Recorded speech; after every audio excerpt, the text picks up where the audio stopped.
right, state your name for me. John Johnson. John Johnson. State your name for me. Elizabeth Jackson-Hodges. Elizabeth Jackson-Hodges. John Johnson. Great. You said again, because we're actually Johnny Johnson. Johnny Johnson. But I didn't know if we were doing a sound level. No, more so just so that when we do the credits, we want to make sure Johnny with I-E. Johnny Johnson. Right. Yeah, it's on. Hey Fred, just make sure that we're all in the set. Okay, I'm right. I'll put my jacket back on.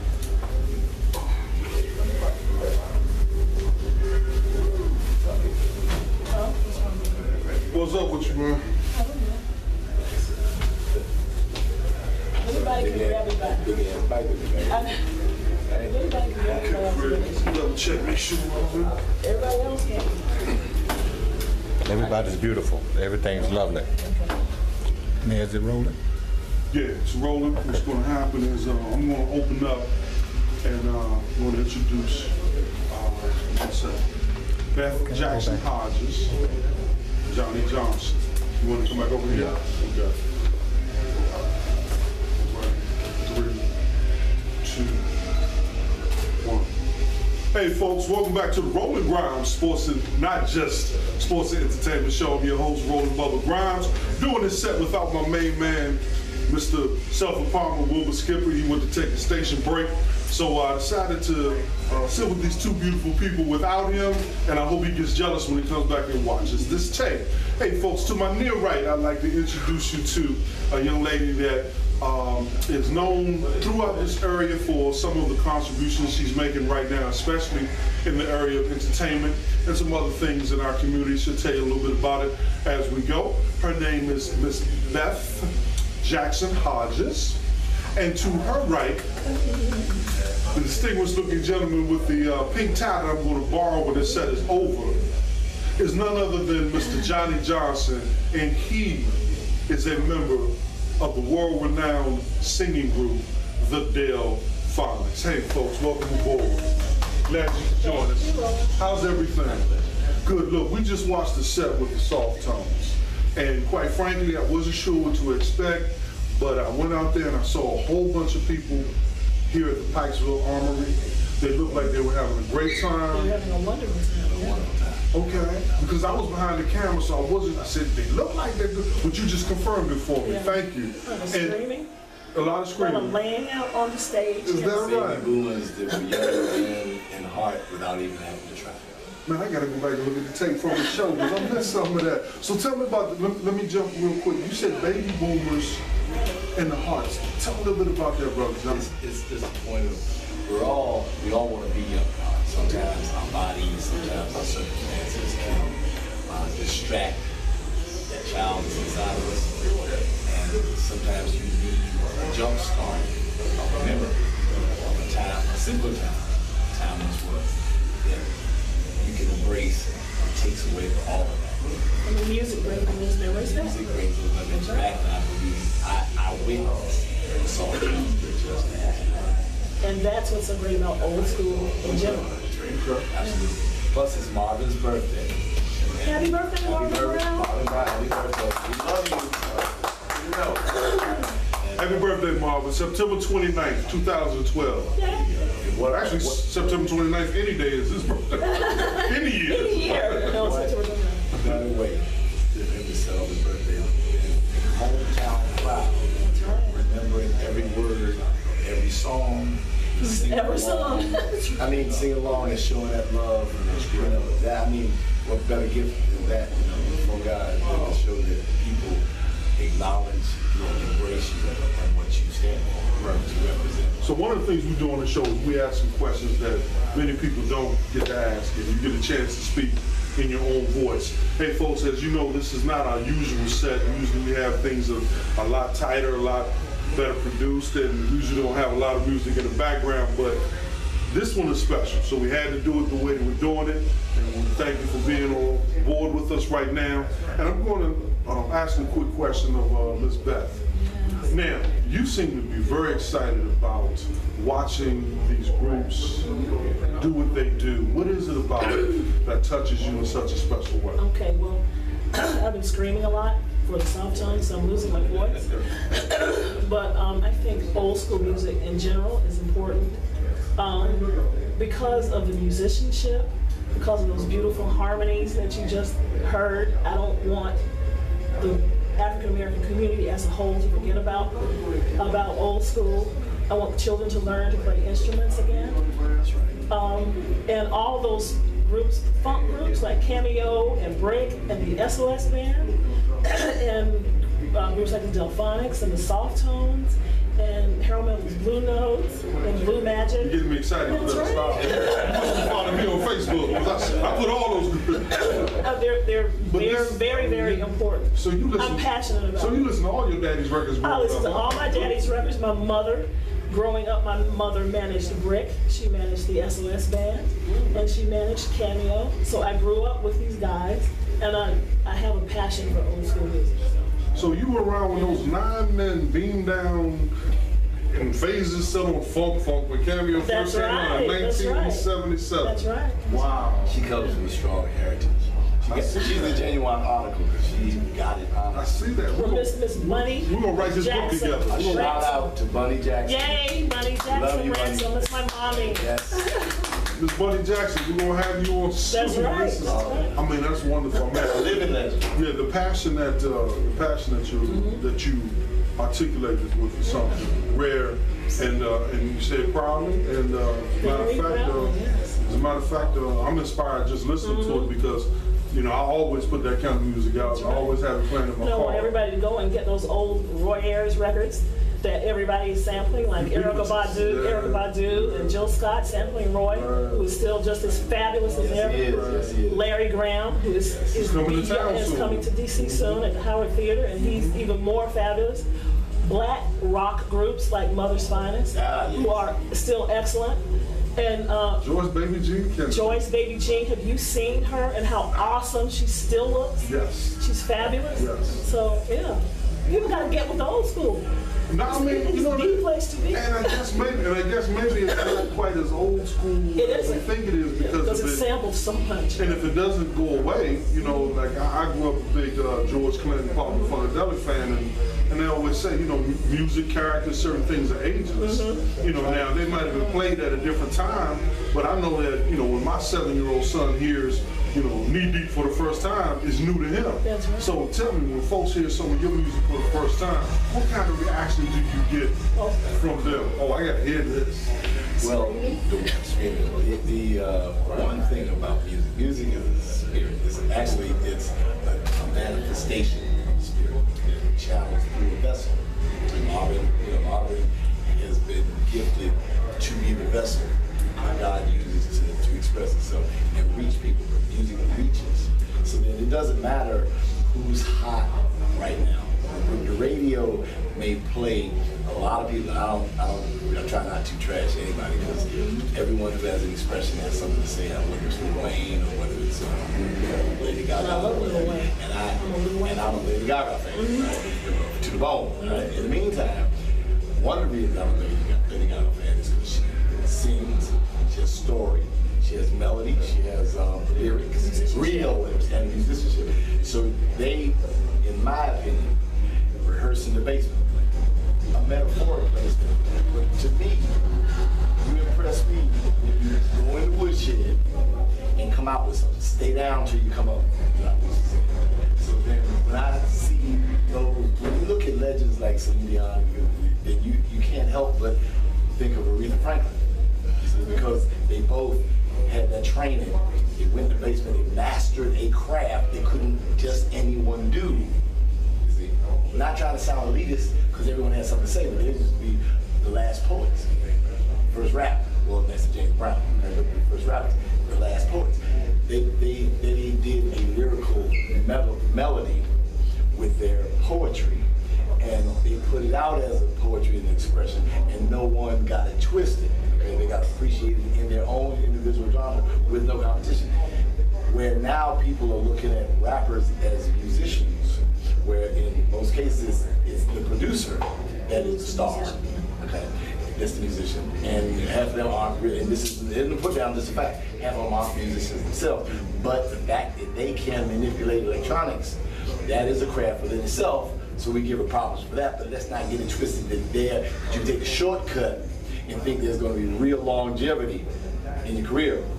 If you take a shortcut, the easy way to doing it is I'm going to just learn how to play basketball, and you don't learn how to master playbooks, master the game, you know, have an academic memory or scholastic aptitude for that sport. You know, I mean, you have to get down to the basics of whatever it is, and that's what Frankie Lyman did.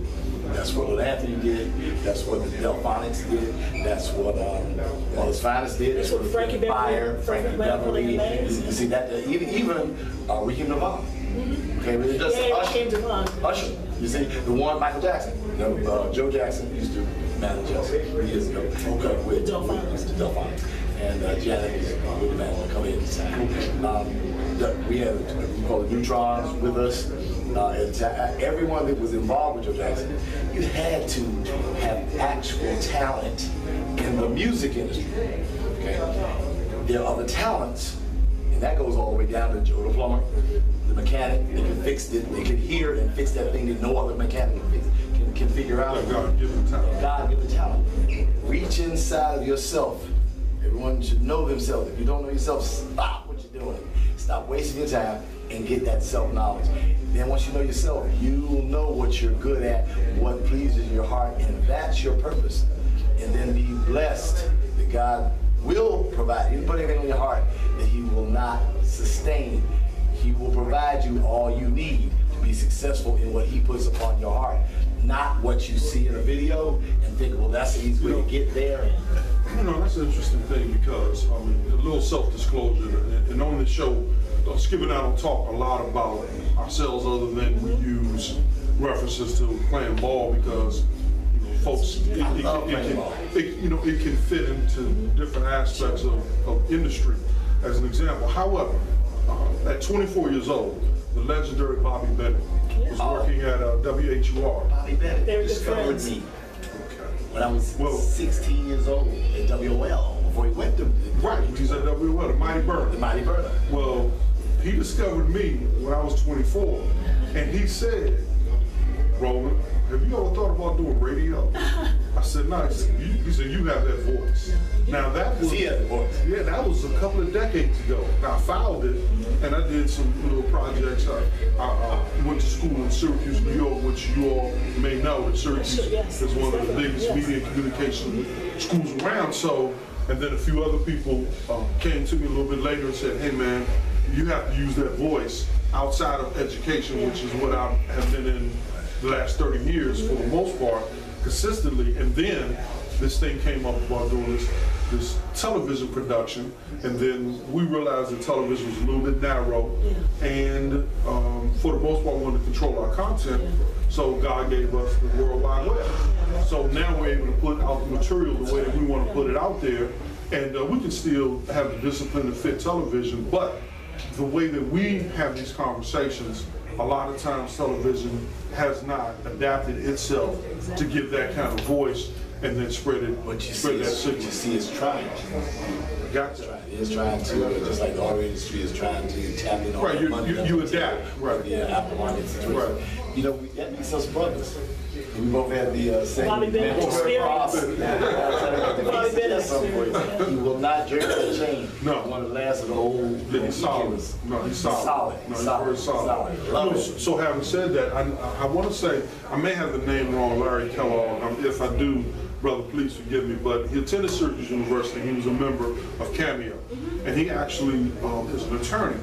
And he spent a lot of time writing some books and going around and talking about the business side of music and explaining to folks that this is where a lot of people are left out, get left behind, and are unable to continue what they're doing. What is it about this business side of this industry that seems to be so either complex or so, as people say, shady, or so difficult for people to continue, even those who have that musicianship and that talent, to continue because they kind of get left out of the business side? Maybe the business, well, I think the business of music is kind of, what do you say, a tight-knit group of It is the basis of that. I can say the one word, hear me clearly, ignorance. Okay. It is not the record label's job, the production company's job to do your homework for you. And watch your business. Do not hate on Jay-Z because he does business. He's a businessman. Okay? He's not Luther Vandross.